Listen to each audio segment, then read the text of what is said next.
Salam alaikum wa rahmatullah. Je suis actuellement dans le quartier des Banu Saïda et derrière moi il y a la fameuse Saqifa où les compagnons des Khazraj, des Ansar, des Médinois ont prêté allégeance à Abu Bakr as-Siddiq après la mort du prophète sallallahu alayhi wa sallam. Dans ce quartier-là, le quartier des Banu Saïda, il y avait aussi un marché à l'époque du prophète sallallahu alayhi wa sallam et aujourd'hui on va parler de son marché. Au début, il faut savoir que il y avait des marchés importants à Médine avant la venue du prophète sallallahu alayhi wa sallam, tenus par différentes tribus, parfois juives, comme les Bani Qaynuqa, qui avaient un grand marché à côté, pas bien loin ici, de la mosquée du prophète sallallahu alayhi wa sallam. Alors le prophète sallam, il ne va pas faire détruire ce marché, il ne va pas le fermer, car le musulman, il n'est pas comme ça. Le musulman, il propose mieux pour l'intérêt de la population.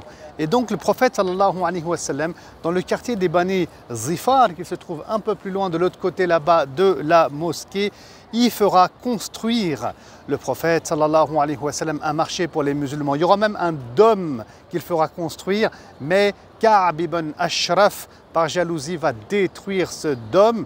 Et du coup, le prophète sallallahu alayhi wa sallam, il va devoir déménager. Et c'est en ce lieu-là, dans ce quartier-là, qui était très grand des Banu Saïda, que le prophète sallallahu alayhi wa sallam va installer son marché et il interdira à ses compagnons de se venger.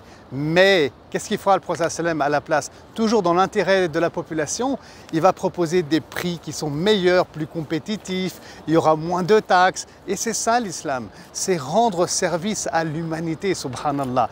Et le terrain où il y aura le marché du prophète sallallahu alayhi wa sallam, je suis en train de marcher dessus en fait. Il a été acheté par les compagnons et c'était un waqf.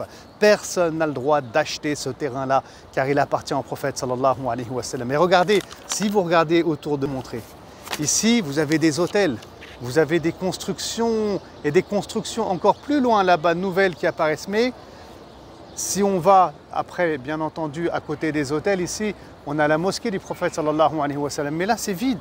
Vous remarquerez, c'est vide. Il n'y a pas de construction. Il n'y a absolument rien. C'est vide dans cette région-là, car c'est la région qui représente le marché du prophète sallallahu alayhi wa sallam. Il y a une interdiction, bien entendu, de construire sur cet emplacement-là, donc qui va un peu plus loin. Vous avez vu, après, il y a des constructions. Donc, il y a à peu près peut-être 200-300 mètres de longueur. Et ici, interdiction de construire, interdiction de se faire du bénéfice. Les gens, ils marchent.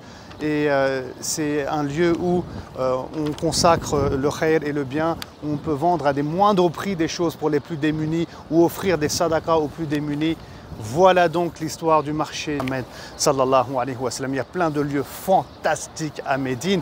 Pour les découvrir, n'hésitez pas à visiter le site de l'Institut Sira, le projet Douyouf, qui est aujourd'hui surtout en langue arabe, qu'on développe en français, en anglais et dans d'autres langues. Je vous dis à très bientôt. Salam alaikum wa rahmatullahi wa barakatuh.